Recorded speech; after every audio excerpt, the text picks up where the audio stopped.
Hey everyone, welcome back to Study Spotlight. Okay, so exams are just around the corner, right? And I know, the stress is real. But don't worry, because in today's video I'm sharing my top 5 study tips that will hopefully, maybe, help you absolutely crush those exams. These are the tips that I actually use, not even kidding. And let me tell you, they sort of help. So grab your favorite notebook, a snack, because priorities, and let's get started. Okay, so first up, we gotta talk about study schedules. I know it sounds super boring and like something your mom would make you do, but trust me on this one, having a schedule is actually a lifesaver. Okay, so maybe not a literal lifesaver, but you get the point. It just helps you stay organized and not completely lose your mind during exam season. The key here is to not be too intense about it. Don't create a schedule that's impossible to follow. Keep it realistic, Break down your study sessions into manageable chunks, like maybe an hour or two at a time, and then take a break. And by break, I mean scroll through TikTok for a hot minute, or, do something actually productive like go for a walk or whatever. Next up, we gotta find you the perfect study spot. And when I say perfect, I mean a place where you won't be completely distracted every 5 seconds. So basically, not your bed. I'm serious, guys, your bed is a trap. It's so cozy and inviting, and the next thing you know, you're 3 hours deep into a Netflix marathon. Not judging, just speaking from experience. Anyway, find a spot where you can actually focus. Maybe it's your desk, a library, or even just a corner in your living room. Just make sure it's free from distractions like your phone, unless you're using it to listen to study music, of course, then it's basically a study tool.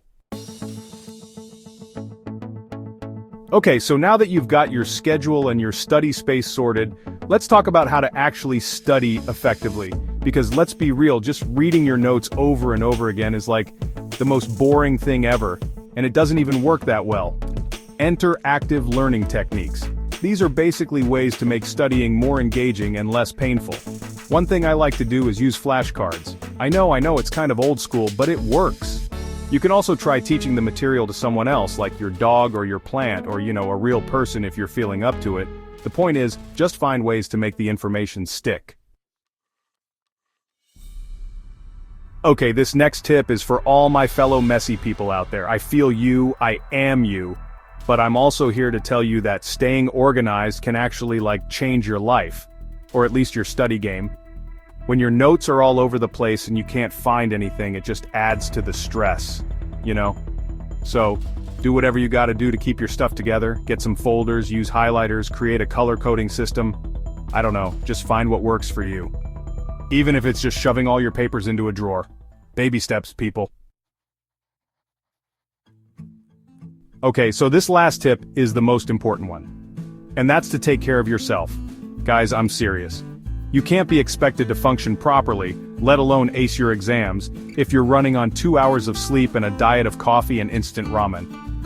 Make sure you're getting enough sleep, eating some actual food, and staying hydrated. And don't forget to take breaks.